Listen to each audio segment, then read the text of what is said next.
Oh, the wife might like this one.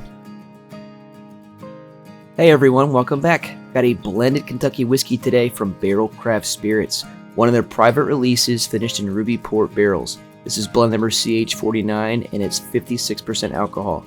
This is one of the most fruity Kentucky whiskeys I've ever had, but it is also a little sweet because of that ruby port as well. It is a fantastic whiskey. Hope you enjoy. Let's get started.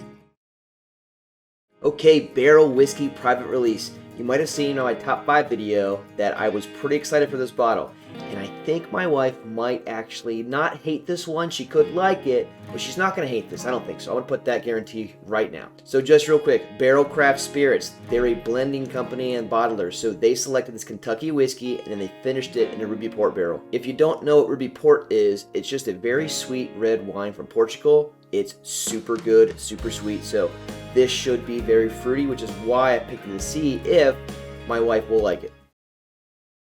So let's waste no time and get to the nose. Okay, so that cast strength really does punch you in the nose a little bit. It's a bit iodine-y, ethanol, like it's almost like a little sour ethanol, but I think that's because the fruit notes are going in there as well. So that was better. That was kind of like some tropical punch. I'm not kidding. This is one of the fruitiest Kentucky whiskeys I've ever smelled. And there's that sweetness too. So this is gonna actually, I'm gonna say this, bowl of Fruit Loops. Seriously, you get that nice creamy, like vanilla milky putting on top of that with the just nice, amazing fruitiness that cereal gives you. And we're gonna call those the grains in there as well. So that's why the Fruit Loops works perfectly. That might be some banana bread. This is a very, very like light, fragrant, fruity freaking Kentucky whiskey. This is awesome. Normally I'm just used to just like Old Forester 1920, you know, just like the really like dark sweet palates. Sorry, noses. This is really poppy, and I'm getting some like actual like citrus pops in my noses here and there too. I'm gonna say that's more like orange and lemon, not like the lime. No lime sourness. That's a really good nose. I can't wait to see what this palate's gonna be. Okay, palate time.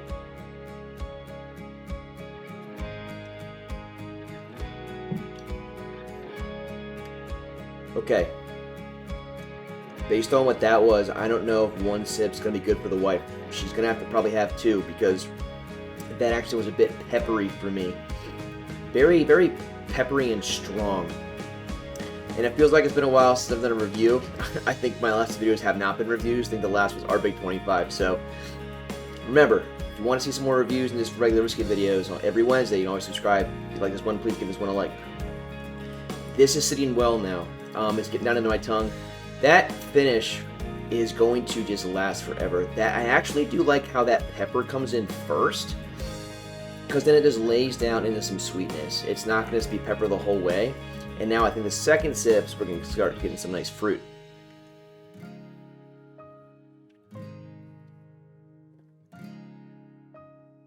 Ooh. Creamy plums.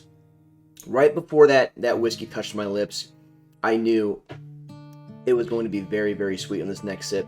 I like how they just compound onto each other in these, like, especially that I've had with bourbons. They like to compound on each other. I think that's like a unique thing for them, at least for me. And that's really nice. So, red, creamy plums. We have, again, the pepper off that first sip there.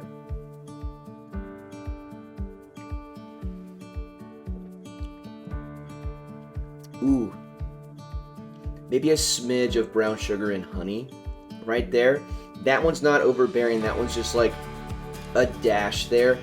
This is definitely a big fruit basket, but I think like the red fruit, like the plums, strawberries, apples, really are more prevalent in the palate than they were in the nose. The nose kind of had like tropical, citrusy stuff going on, but this palate is it's a powerful palate, and I'm actually kind of concerned now. I gave you the guarantee about the wife, but again, if she just gets through the cast strength first sip, she might be okay for sip number 2. So we're gonna find out in a bit. But so far, This whiskey is very good. This is why I put it in my top 5. Like, it didn't want to just be like all scotches. I love Barrell. This is my first one I've reviewed. I've had a few, and in fact, the Dovetail, the Scotch Father gave me in one of my videos. That was like my foray into Barrell. They are an awesome, awesome blender. They make some really good stuff, and this Ruby Port is just awesome. Okay, time to put some ratings on some categories here. Nose time. One more nose, like we always do. I got a bunch of like pears on that. Man, this is just, I'm getting like a new fruit every time. I really do enjoy this nose, but I will say like the very first one, it was very ethanol iodine-y, and for somebody who might be like more of like a casual whiskey drinker, might be turned off to it. But if you just keep giving it a try with your nose, it's very, very fruity, and there is some sweet invitingness as well. I'm going to give this nose, I think, a 3.5. It's very fruity, it's very poppy, it's lighter than most Kentucky whiskeys you're probably going to smell in your life. That we can thank the Ruby Port for that. So I think 3.5 is very solid and very fair. One more sip before we give the number. Ooh. To me right now, that turned into a nice, really like Jolly Rancher-y candy. This is just a really nice, unique experience for a Kentucky whiskey that I've had. So, because of that, I'm going to give this palate a 4. It's, the cask strength when you first sip it is peppery and is strong, but I love cask strength whiskeys. I think if you want a very full, rich experience without any dilution, boom, go get a cask strength. That's what you're going to get here. But it's a little too powerful. You have to sip it very slowly, but every subsequent sip does get a lot better. So I think giving that a 4 is pretty good.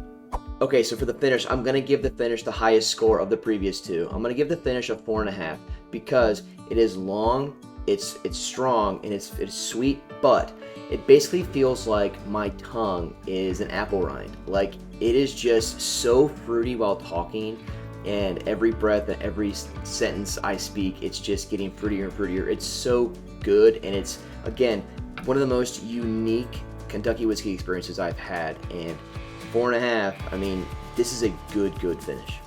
Value time. Now, I bought this bottle a long time ago, and I lost my receipt, but I did some research, and it looks like, I think mine was on a red dot sale though, but regardless, my store always does run a little higher, so anywhere between, I think, $80 and $90. I'm pretty sure mine was probably closer to the 90 range that I got this for, but again, I think that's a pretty solid price. I think the Dovetail runs about $80 as well, and the Dovetail is a blend as well, but this is a private release, so it's a small batch, so there's less bottles of these, so I think that's why the price is going to go up a little bit, but that's a good price for this. I mean, again, the bourbon market is crazy right now, and this is no exception.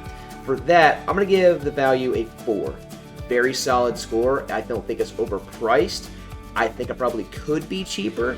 If it was around like $75, I think that'd be like almost perfect because this tastes very good. But 90 for me, it does run higher. If it was 80 for me, that'd be good too. But I think like 70, $75 would be like the sweet spot there. So that's why I'm going to go with the 4. Okay, 16 out of 20. That's a very solid score. This is a very good bottle. I am very happy that I bought this. I cannot wait to share this now.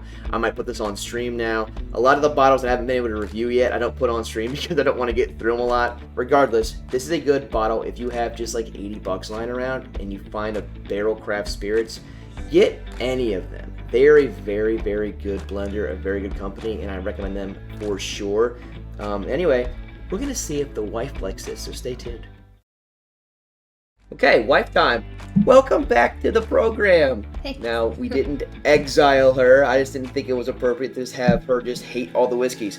I don't know if you're going to actually like this as much as I thought before I took my sip. Mm-hmm. However, I think we're going to have to give the people 2 sips. The first sip, even for me, was a bit punchy, a little peppery. So I'm just going to warn you now. So give it a little sniff for a second. And we'll you just pick one note out.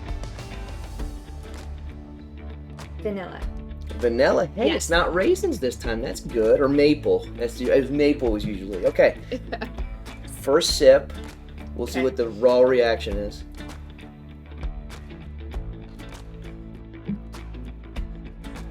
Okay, it's powerful. It's strong. It's okay. Yes. Yes. Now, Ooh. let that sit a little bit. So do you have any flavor notes from that, or is it just like yucky? Just yuck. It's yucky. It's burning though.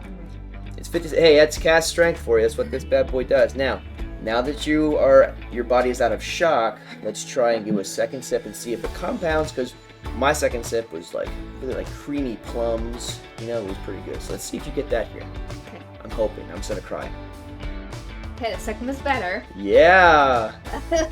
But I don't think you're used to that high a percent of alcohol. She likes her tequila and her spice rum. Do you want to do a third sip for the folks? You don't have to. It's fine.